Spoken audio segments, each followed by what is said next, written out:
জাতীয় সংসদে তরুণদের অভূতপূর্ব বিজয় উদযাপিত হবে সামনের নির্বাচনে। জাতীয় নাগরিক পার্টি এনসিপির আহ্বায়ক নাহিদ ইসলাম বলেছেন, তাদের আগামী লক্ষ্য হচ্ছে জাতীয় সংসদ ভবন জয় করা এবং বাংলাদেশের পুনর্গঠন। রোববার সন্ধ্যায় রাজশাহী নগরীর 0 পয়েন্ট এলাকায় বিচার সংস্কার ও নতুন সংবিধানের দাবিতে আয়োজিত এক পথসভায় তিনি এই ঘোষণা দেন।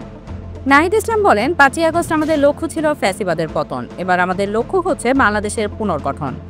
5ই আগস্ট আমাদের লক্ষ্য ছিল গণভবন, এবার আমাদের লক্ষ্য হলো জাতীয় সংসদ ভবন। এ সময় দৃঢ় কণ্ঠে তিনি বলেন, আমরা গণভবন জয় করেছি, এবার জাতীয় সংসদকেও আমরা জয় করব। জাতীয় নির্বাচনে জাতীয় সংসদের তরুণদের অভূতপূর্ব বিজয় উদযাপন হবে। আগামী 3রা আগস্ট কেন্দ্রীয় শহীদ মিনারে সকলকে উপস্থিত হওয়ার আহ্বান জানিয়ে তিনি বলেন, অনেক স্বপ্ন নিয়ে আমরা রাজপথে নেমেছিলাম। কেবল শেখ হাসিনার পতন নয়, আমাদের স্বপ্ন ছিল একটি নতুন বাংলাদেশের।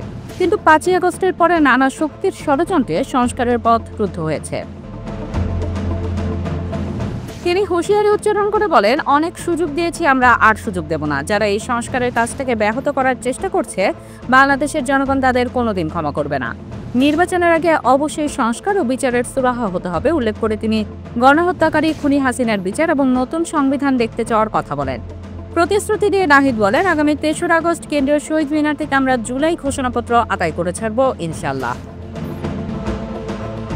পথসভায় এনসিপির সদস্য সচিব আক্তার হোসেন বলেন, রাজনীতিতে আবেগের কোনো স্থান নেই বলে যারা মনে করেন তারা ভুল করছেন। তিনি বলেন, আমরা বলি জনগণের ন্যায়সঙ্গত আবেগকে বাস্তবে রূপান্তরিত করাই আমাদের রাজনীতি। জনগণের আবেগ সঞ্চারিত হয়েছিল বলেই জুলাইয়ের রাজপথে রক্ত ঢেলে দিতে জনগণ কুণ্ঠাবোধ করেনি।